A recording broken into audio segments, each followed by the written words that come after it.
Kitu kikubwa mimi yani wamwamini sana Mungu, juhudi kwa sana, au sio?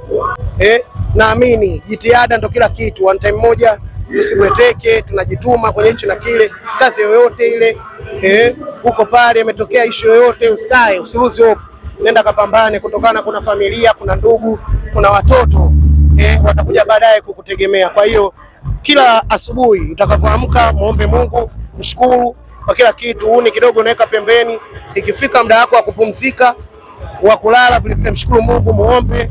Vile vile si mbaya kusimama usiku na kuswali na kumomba Mungu. Huko ukiwa mtaani endelea na mambo yako mengine, lakini usahau kumtanguliza Mungu, usahau kujitoa, usahau kuweka imani mbele kwamba kuna kila kitu. Usipoteze wakati wala muda. Mimi naamini kila kitu kitakuwa.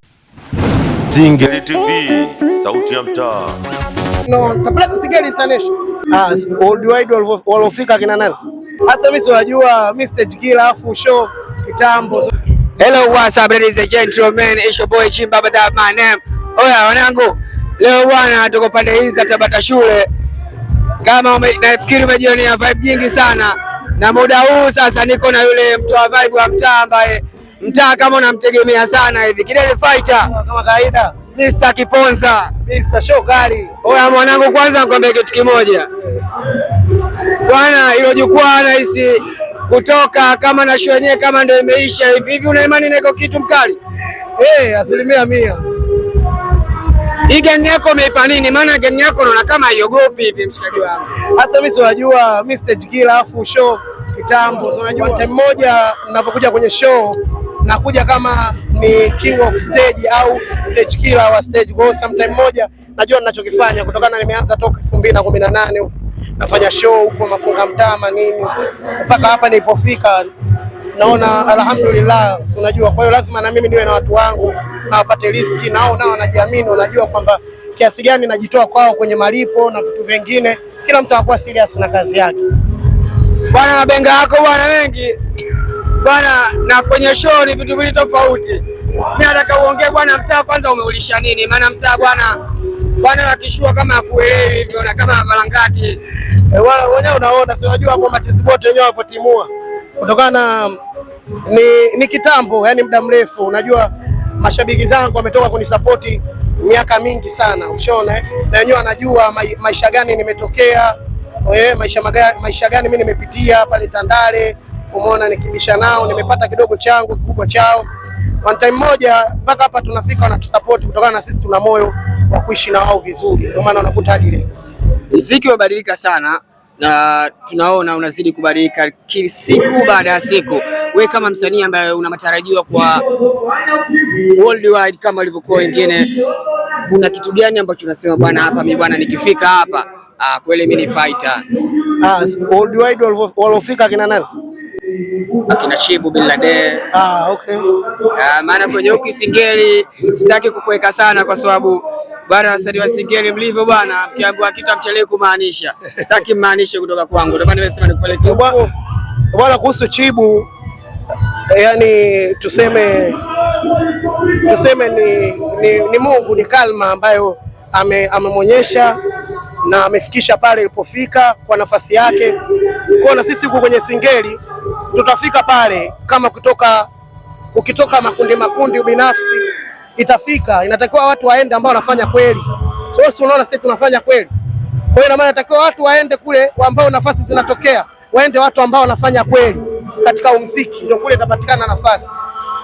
Hakuna chochote watu wanasema international, kapeleka Singeli International, lakini upeleke watu kweli. Peleka watu kweli wanaofanya. Chukua D-Voice, chukua Dula, chukua Meja, chukua nani, au sio bwana? Chukua Bwaxi, ushaona, chukua Msizo, umeona, chukua Kaje, weka peleka watu kule ambao wanafanya kweli. Umeona? Elisha, tunaweza kwenda kutanua muziki zaidi kwa sababu tunajua tunachokifanya. Unanisema? Single worldwide, lakini wenyewe wanajua watu ambao wanaoenda. Au sio bwana? Lakini tungekuwa kama mimi nimesafiri labda show 10 tu mbele, ninachokifanya hapa kidogo, ina maana kule ningeonyesha kweli mimi nafanya nini. Kwa hiyo nataka kusema kwamba promoter bwana, au akina Bongo Flava na wengine, fanyeni kama mnawaacha hivi, alafu kuna hawa viponza sasa wanataka wakaponze na wengine huko. Oya Kidene, mambo yasiwe mengi, fanya kitu kimoja tu. Na challenge yangu ndogo, na challenge yangu maisha ya kishua na mtaani. Maisha gani ambayo hujayaota lakini unatamani kuishi tu muda wote? Niseme ni mtaani. Kwa nini mtaa?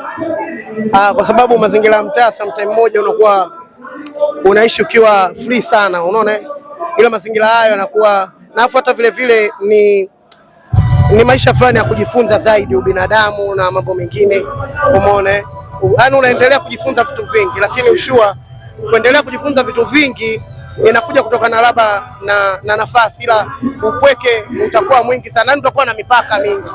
Ila time moja uko pale maskani, unaweza kwa mtaani, ukienda maskani, kutoka maskani unatoka hapo utaenda kwenye mitikasi yako, ukirudi utaenda kuangalia mpira, utaenda kwa nini, utajumuika na watu wengi. So ni kitu kizuri ambacho yani hata kama ningekuwa tajiri ningetamani vile vile nije kuishi mtaani, kutokana naona lifestyle iliyokopo kule good, yani haina kujikweza. Neno moja la kufunga, ongea na mtoto wa mtaa ambaye anamkubali Kidene, anasimama naye kwenye kila hatua, lakini sasa yeye bado ana ile imani kwamba oya msela ukae maskani ndio nyingi, uchizi mwanzo mwisho kati. Mwambie mtoto wa mtaa, mtaa nini na nini maana ya kuzaliwa mtoto wa mtaani, kwa sababu tuna imani kwamba hao wote ambao leo hii wanasema mimi ni mkubwa, wanajisifu kwa kila kitu, lakini kitovu chao tunajua kabisa kimetokea mtaani. Mtaa ndio umebeba kila kitu. Ongea na mtoto wa mtaani ambaye unatamani afike kwenye level ambayo asifike ulipo, lakini kwa kiasi fulani useme bwana, mtaa una wengi wa kujivunia. Mimi kitu kikubwa ambacho nawaambia mashabiki zangu au mchizi mmoja au wana ambao wako mtaani, au sio bwana, kitu kikubwa mimi yani wamwamini sana Mungu, juhudi kwa sana, au sio? Kitu kikubwa naamini jitihada ndo kila kitu. One time moja tusibweteke, tunajituma kwenye hichi na kile, kazi yoyote ile huko pale imetokea issue yoyote, usikae, usiruzi hope, nenda kapambane, kutokana kuna familia, kuna ndugu, kuna watoto watakuja baadaye kukutegemea. Kwa hiyo kila asubuhi utakapoamka muombe Mungu, mshukuru kwa kila kitu. Uni kidogo naweka pembeni, ikifika muda wako wa kupumzika, wa kulala, vile vile mshukuru Mungu, muombe. Vile vile si mbaya kusimama usiku na kuswali na kumomba Mungu. Huko ukiwa mtaani endelea na mambo yako mengine, lakini usahau kumtanguliza Mungu, usahau kujitoa, usahau kuweka imani mbele kwamba kuna kila kitu. Usipoteze wakati wala muda. Mimi naamini kila kitu kitakuwa. Sharaf sana. Shukrani sana.